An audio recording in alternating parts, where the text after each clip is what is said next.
بسم اللہ الرحمن الرحیم۔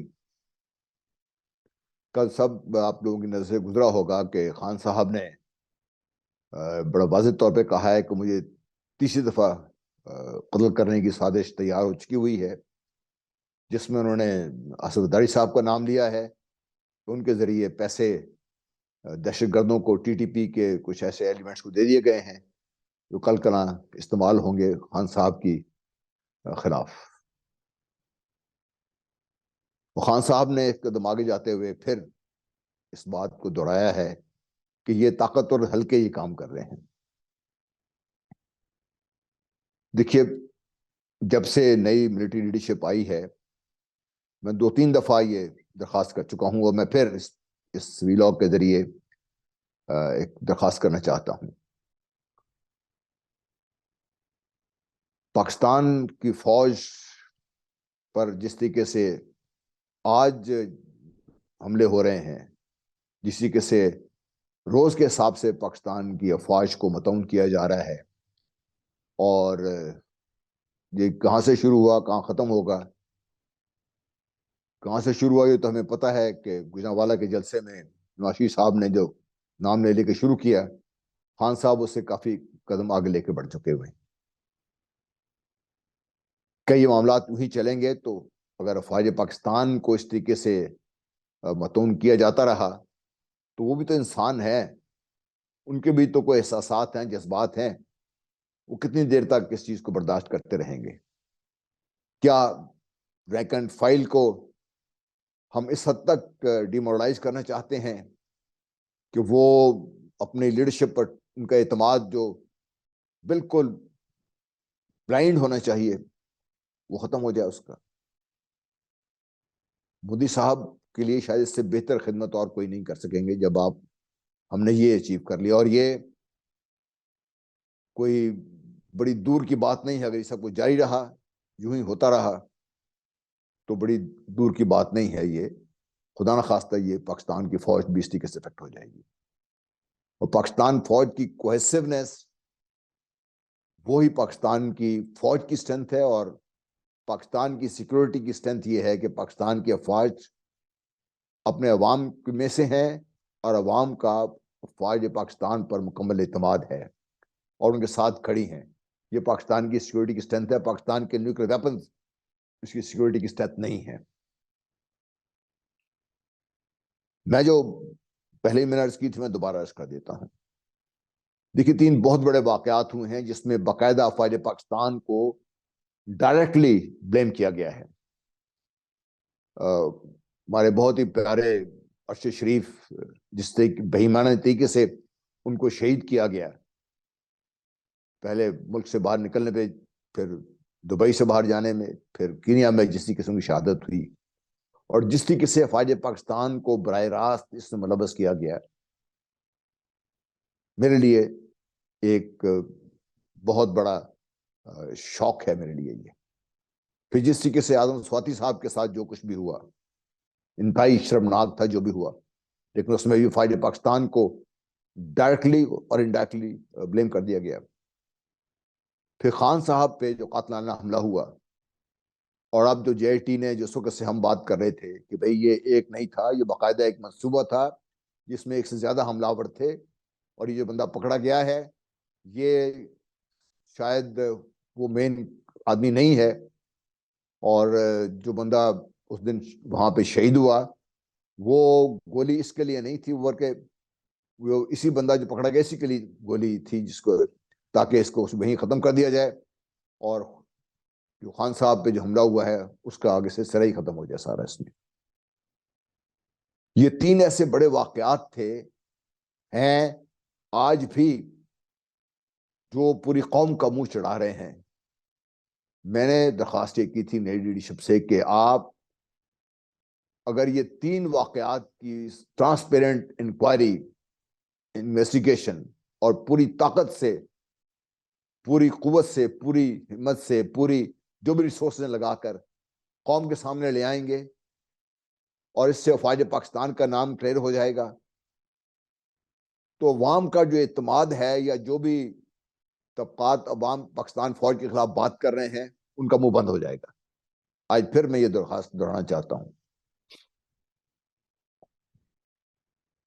پھر بار بار یہ بات کی جا رہی ہے کہ پاکستان میں اگر ایک پارٹی الیکشن کرانے پہ مصر ہے اور ہر طرح کی قربانی دینے کو تیار ہے، اور انہوں نے اپنی 2 اسمبلیاں بھی تحلیل کر دی ہیں، نیشنل اسمبلی سے بھی ان کو نکال دیا گیا ہے، جس طریقے سے بھی نکالا گیا قانونی غیر قانونی طور پر، اور وہ باقی اسمبلی سے نکلنے کو تیار ہیں، تو کیا جو باقی قوم ہے، جو باقی سیاسی قوتیں ہیں، ان پہ لازم نہیں ہے کہ وہ دیکھیں کہ کیوں یہ سب کچھ کیا جا رہا ہے، الیکشن سے فرار کیوں اختیار کیا جا رہا ہے؟ اب تو یہ باتیں ہونے لگ گئی ہیں کہ چونکہ پی ٹی آئی پنجاب حکومت سے نکل گئی، پی ٹی آئی نے خیبر پختونخوا کی حکومت ختم کر دی، اور وہاں پہ نگران حکومتیں آ گئی ہیں. نگران حکومتوں کے بارے میں تو بات کریں گے بعد میں کسی وقت. تو اب ان کو اس طریقے سے پرولونگ کیا جائے کہ کسی سٹیج پر آ کر قومی سطح پر یہ معاملات ایسے طے ہوں کہ الیکشن اس سال ہو ہی نہ، اور ان کو 1 سال آگے لے جایا جائے، جو ایک پروویژن ہے ہمارے پاس، جس سے تحریک انصاف کو اس سسٹم سے نکال دیا جائے. کیا ہم سبق نہیں سیکھے ہم ابھی تک کہ سیاسی قوتوں کو سیاسی طریقے سے ہی ختم کیا جا سکتا ہے؟ اس قسم کے ہتھ کنڈوں سے سیاسی قوتیں ختم نہیں ہوتی، ان کو زیادہ تقویت ملتی ہے. پھر میرے لیے ایک تکلیف دہ بات یہ بھی ہے کہ بار بار یہ بات کی جا رہی ہے کہ اسٹیٹ نے یہ فیصلہ کر لیا ہے کہ پی ٹی آئی کو اور خاص طور پہ عمران خان صاحب کو اس سسٹم سے باہر نکالنا ہے. کیا جو آج جس طریقے سے ملک کی سیاسی بساط بچھی ہوئی ہے، اس میں آپ کو یہ ممکن نظر آتا ہے؟ ان کو اگر آپ نااہل بھی کر دیں گے تو کیا ان کے ہزاروں لاکھوں کروڑوں چاہنے والے جو ہیں، اب ان کو بھی نااہل کر دیں گے اس میں؟ ہم کیوں یہ بات نہیں سمجھ رہے؟ ہم کیوں نہیں سمجھ رہے کہ پاکستان کا سیاسی استحکام عمران خان صاحب کو اور پی ٹی آئی کو اس سسٹم سے باہر نکالنے میں نہیں ہے؟ پاکستان کے سیاسی استحکام کے لیے بہت ضروری ہے کہ تمام سیاسی قوتیں اس میں بھرپور حصہ لیں اور ایک فری اینڈ فیئر الیکشن ہو جائیں، اور اس کے بعد جو بھی حالات ہیں ان کو سنبھالنے کے لیے سب لوگ سر جوڑ کر بیٹھیں، اور وہ چند ایک چیزوں پر اتفاق کر لیں کہ یہ ہم نہیں کریں گے، اور یہ چند ایک چیزیں ہیں جس کو ہم ہر حال میں کریں گے، جس کو کوئی اپوز نہیں کرے گا. یہ کوئی اتنی بڑی بات نہیں ہے کہ یہ نہیں ہو سکتا. ہم کیوں یہ کرنے کو تیار نہیں ہیں؟ صدر مملکت بھی مایوسی کا اظہار کر چکے ہیں کہ میں نے بڑی کوشش کی کہ مل کر بیٹھ کے بات کرے، لیکن تیار نہیں ہے. اگر پی ٹی آئی تیار ہے تو حکومت تیار نہیں ہے.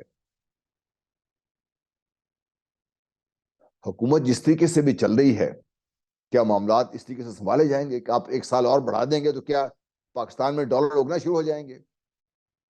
کیا پاکستان کی زراعت اوور نائٹ ترقی کر کے ہم اس کو 20-30% گروتھ پر لے جائیں گے؟ کیا پاکستان کی انڈسٹریل گروتھ اوور نائٹ بڑھ کے کہیں سے کہیں چلی جائے گی؟ کیا پاکستان میں بجلی کی قیمتیں کم ہو جائیں گی؟ کیا پاکستان میں پیٹرول ڈیزل کی قیمت کم ہو جائے گی؟ کیا پاکستان میں جو غربت کی سطح سے نیچے تعداد دن بدن بڑھ رہی ہے وہ ختم ہو جائے گی اس سے؟ اور کیا پاکستان کو جو خطرات ہیں جو اس وجہ سے بڑھ رہے ہیں کہ سیاسی ابتری، اکنامک جس طریقے سے ہم ڈاؤن سلائیڈ ہے ہماری، اور جس طریقے سے آپس میں ایک دست و گریبان ہے، اس وجہ سے پاکستان کی جو سیکیورٹی کو خطرات لاحق ہیں اندرونی طور پر، اور بیرونی دشمن جس طریقے سے اس کا فائدہ اٹھانے کو تیار بیٹھے ہوئے ہیں، جو کچھ وہ کر رہے ہیں، کہ ہم یہ اچیو کرنا چاہتے ہیں؟ خدا کے لیے بات کو سمجھیں. اپنی سیاست بچانے کے لیے اپنے ملک کو داؤ پہ لگا دیا ہے. ہم کیوں اس قدر چھوٹی سوچ نے ہمیں آ کے گھیر کے رکھ لیا ہوا ہے؟ کیا ہمارے ذاتی مفادات اتنے اہم ہیں کہ ہم پوری اسٹیٹ کو اس پہ داؤ پہ لگانا چاہتے ہیں؟ میری درخواست ہے ہر اس قوت سے ہر اس ادارے سے جو اس میں ایک رول پلے کر سکتا ہے جو کرنا چاہیے. الیکشن کمیشن کے پاس ایک موقع تھا, اس نے گوا دیا ہے.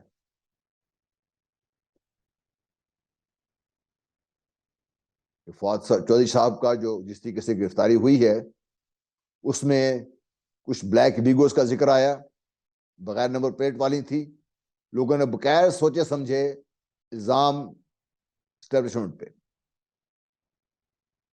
یہ سوچے بغیر کہ یہ بھی تو فالس فلیگ ہو سکتا ہے, جسے مودی صاحب پاکستان میں فالس فلیگ کر رہے ہیں.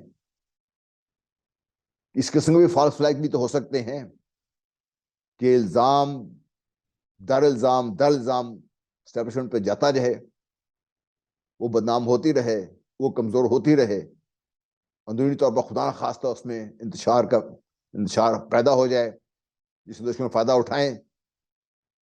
تو کیسے پاکستان کا بھلا ہوگا, کیسے آپ کی سیاست مضبوط ہوگی؟